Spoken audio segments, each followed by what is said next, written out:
நேந்திரம் வாழை பாருங்கள், எவ்வளோ வாழை அருமையாக சுத்தமாக இருக்குது.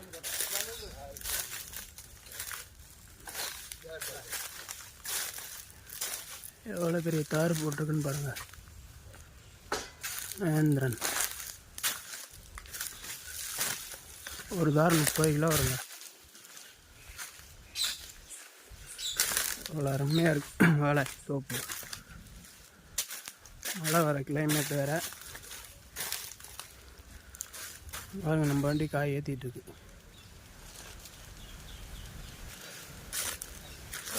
டோயின் பாருங்கள், வாழை சாயாமல் இருக்கிறதுக்கு எல்லாம் மரத்தில் கட்டியிருக்காங்க.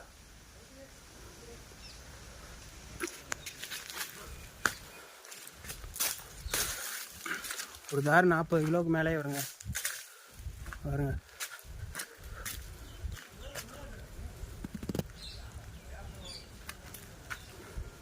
எவ்வளோ அழகாக இருக்கு பாருங்க.